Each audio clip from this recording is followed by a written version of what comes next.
Apa yang disampaikan oleh beliau tadi penting semua, tetapi tidak cukup waktu kalau diterjemahkan semua. Panitia sudah wanti-wanti, moderator sudah bolak-balik miskol.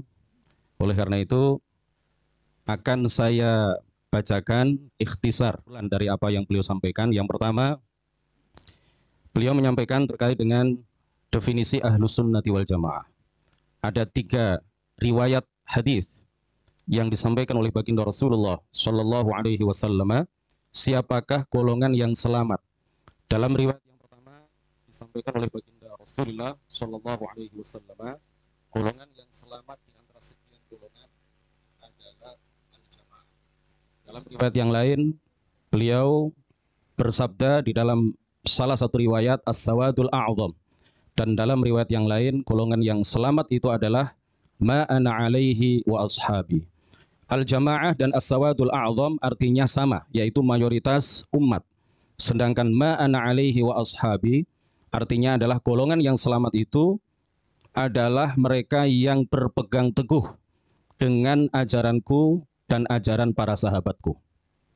Oleh karena itu, Ahlus Sunnati wal Jamaah bisa disimpulkan adalah golongan yang selalu berpegang teguh dengan apa yang diajarkan oleh baginda Rasulullah dan para sahabatnya, dan ciri khas mereka adalah selalu menjadi kelompok mayoritas di setiap masa.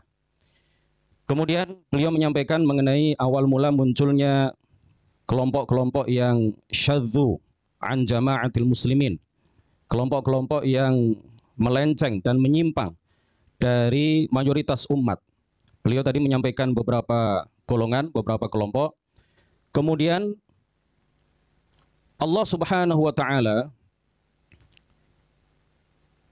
mengirimkan 2 tokoh agung yang kemudian menjelaskan akidah Rasulullah Sallallahu Alaihi Wasallam dan akidah para sahabat, disertai dengan bantahan-bantahan terhadap golongan-golongan yang menyimpang.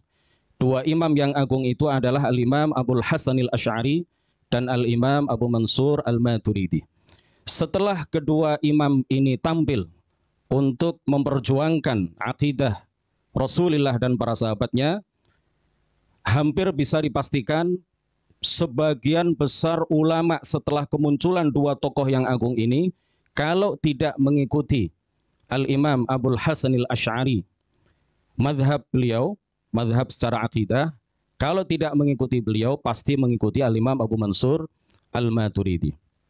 Beliau tadi menyebutkan banyak sekali tokoh, di antara mereka adalah para ulama tafsir, para ulama hadis, para ulama ushul fiqh, para ulama bahasa, juga seorang pejuang yang terkenal Salahuddin Al-Ayyubi. Dan masih banyak lagi tokoh-tokoh Islam yang kesemuanya secara akidah, kalau tidak mengikuti madhab akidah Al-Imam Abil Hasan Al-Asy'ari, pasti mengikuti madhab Al-Imam Abi Mansur Al-Maturidi. Kemudian beliau jadi menyinggung bahwa orang-orang Wahabiyah mengeklaim, mendakwa, mengaku-ngaku bahwa diri mereka adalah golongan Ahlus Sunnati wal Jamaah, meskipun mereka jumlahnya sedikit. Ya, ini bisa dibantah bahwa umat tidak akan bersatu untuk umat tidak akan bersatu di dalam penyimpangan, di dalam kesesatan. Kemudian juga tadi dibantah oleh Syekh bahwa di dalam hadis ada riwayat yang menyatakan seluruh penduduk surga itu mereka terdiri dari 120 shaf. 80 shaf, ya, 80 shaf diantaranya adalah umat Nabi Muhammad sallallahu alaihi wasallam. Fakta di lapangan dari masa ke masa di berbagai negara, ulama manapun dan para pengikut para ulama, kalau mereka tidak mengikuti Imam Abul Hasanil Asy'ari, pasti mereka bermadhab Maturidi. Ini menjadi bantahan yang telak bagi orang-orang Wahabi yang mengaku-ngaku diri mereka sebagai Ahlus Sunnati wal Jamaah, padahal sebenarnya yang mayoritas di kalangan umat Nabi Muhammad adalah Asy'ariyah dan Maturidiyah. Demikian ikhtisar, ya, intisari dari rangkuman. Ini bukan rangkuman ya. Ini intisari dari ikhtisar. Mudah-mudahan bisa kita pahami semuanya. Barakallahu fikum. Assalamualaikum warahmatullahi wabarakatuh.